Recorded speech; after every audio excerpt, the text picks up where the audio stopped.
முருக பக்தர்கள் அனைவருக்கும் அடியேனின் வணக்கம். சக்தியும் நானும். படை வீடு, அப்பனுடைய படை வீடு, ஆறு படை வீடு அப்படின்லாம் சொல்கிறாங்களே, அப்படின்னா என்ன அப்படிங்கிறத பற்றி பார்க்கலாமா? முதல்ல இந்த படை வீடுனா என்ன அர்த்தம் அப்படின்னா, நம்ம பயணத்துக்கு போகிறோம், ஏதோ ஒரு பயணம் செய்கிறோம், திரும்ப வரோம், அப்படி போகும்போதும் சரி வரும்போதும் சரி களைப்பாக இருக்குங்கிறதுக்காக எங்கேயாவது தங்கவும் இல்லையா, அந்த மாதிரி தங்குற இடத்தை தான் படை வீடு அப்படின்னு சொல்கிறாங்க. அதாவது இங்கிலீஷில் கேம்ப் அப்படின்னு சொல்லுவோமா, அதுக்கு சரியான அர்த்தமும் படை வீடு தான். அதாவது தமிழில் பாசறைன்ற ஒரு வார்த்தை சொல்லுவோமா, அதற்கும் படை வீடு அப்படிங்கிறது தான் அர்த்தம். சரி, அப்பன் முருகன் எங்கெல்லாம் அதாவது போர் புரிய சென்றபோது எங்கெல்லாம் தங்கினாரோ அது எல்லாமே அவருடைய படை வீடுகள் தான். திரும்பி வரும்போதும் சரி அவர் தங்கின இடம் எல்லாமே அப்பன் முருகனுடைய படை வீடு தான்.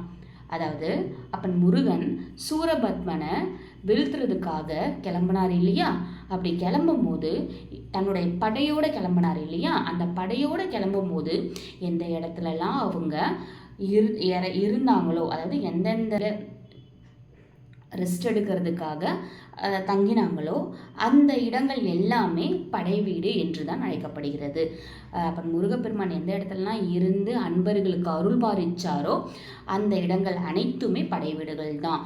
ஆனால் அத்தனை படை வீடுகள் இருந்தாலும் அப்பன் முருகனுக்கு 6 படை வீடுகள் தான் சிறப்பானதாக நம்ம கருதுகிறோம். 6 படை வீடுகளை தான் நம்ம சிறப்பானதாக சொல்கிறோம். அதை பற்றி பார்ப்போமா? திருமுருகாற்றுப்படை நூலை அருளிய நக்கீரர் அவர்கள்தான் முதல்ல இந்த அறுபடை வீடுகளில் முதலாவது வீடை திருப்பரங்குன்றத்தை சொல்கிறாரு.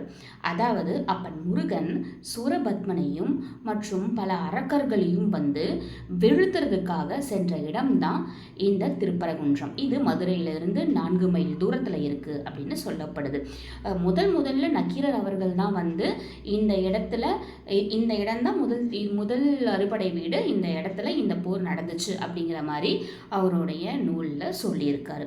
அதாவது அப்பன் முருகன் இந்த சூரபத்மனை வீழ்த்தினதுக்காக அதில் சூரபத்மனை வீழ்த்தி முனிவர்களையும் தேவர்களையும் காத்து கொண்டு வந்தார் இல்லையா, மீட்டு கொண்டு வந்தார் இல்லையா, அதனால் சந்தோஷப்பட்ட இந்திரன் அவர்கள் தன்னுடைய மகளான தெய்வானை அம்மையை அப்பன் முருகனுக்கு மகிழ்ச்சியோட திருமணம் செய்து வைத்தார்.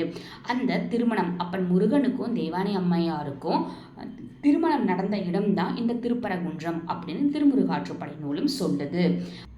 அருணகிரிநாதர் கூட திருப்பரங்குன்றம் தான் முதல் படை வீடா இருக்கு அப்படிங்கிறத சொல்லியிருக்காரு. மாடமையில் மருகில் கூடல் குடவையில் என்கிற திருமுருகாற்றுப்படை நூலுடைய வரியிலிருந்து நாம் இந்த திருப்பரங்குன்றம் முதல் ஸ்தலமாக கருதப்படுகிறது என்பதை அறியலாம். திருப்பரங்குன்றத்தில் நீ சிரித்தால் முருகா, திருத்தணி மலை மீது எதிரொலிக்கும் திருச்செந்தூரிலே வேலாடும் உன் திருப்புகழ் பாடியே கடலாடும். திருச்செந்தூரிலே வேலாடும் உன் திருப்புகழ் பாடியே கடலாடும். திருப்பரங்குன்றத்தில் நீ சிரித்தால் முருகா, திருத்தணி மலை மீது எதிரொலிக்கும்.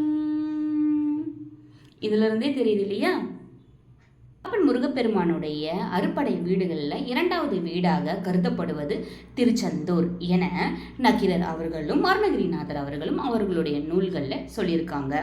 இந்த திருச்செந்தூர் அப்படிங்கிறது அப்பன் முருகப்பெருமான் முதல் படை வீட்டில் மனம் புரிந்த தெய்வானை அம்மையோட இருவரும் தம்பதி சமேதரா இருவரும் கணவன் மனைவியா இருந்த இடம்தான் திருச்செந்தூர். இந்த திருச்செந்தூரில் அப்பன் முருகப்பெருமான் தன்னுடைய அன்பர்கள் அனைவருக்குமே காட்சி தந்தாரு, அருள் பாலிச்சாரு அப்படின்னு சொல்லப்படுது. இரவாகு தேவர் முதலிய நவ வீரர்களுடன், அதாவது 9 வீரர்களுடன் அப்பன் முருகப்பெருமான் இந்த திருச்செந்தூர்ல அருள் பாலிச்சாரு அப்படின்னு சொல்லப்படுது.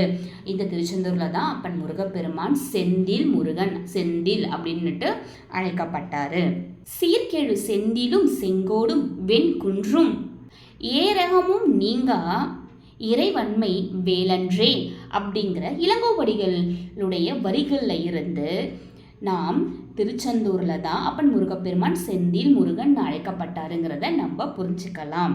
இந்த திருச்செந்தூர் ஆனது கடற்கரையில் அமைஞ்சிருக்க ஒரு ஸ்தலம், அலைமோதும் ஸ்தலம்ங்கிறதுனால இந்த திருச்செந்தூர் ஸ்தலத்தை நக்கீரர் அவர்கள் அலைவாய் அப்படின்னு தன்னோட நூலில் சொல்லியிருக்காரு. அப்படி என்ன அலைவாய்? அலைவாய்னா ஒன்றும் இல்லை, அலைகள் மோதுகின்ற இடம் அப்படின்னு அர்த்தம். அலைகள் மோதும் இடத்துல இந்த திருச்செந்தூரில் இந்த ஸ்தலம் அமைஞ்சிருக்கிறதுனால இதற்கு அலைவாய் என்று பெயரும் உண்டு. அடுத்தடுத்த ஸ்தலங்களை பற்றியும் அதனுடைய பெருமைகளை பற்றியும் அடுத்தடுத்த பதிவில் பார்க்கலாம்.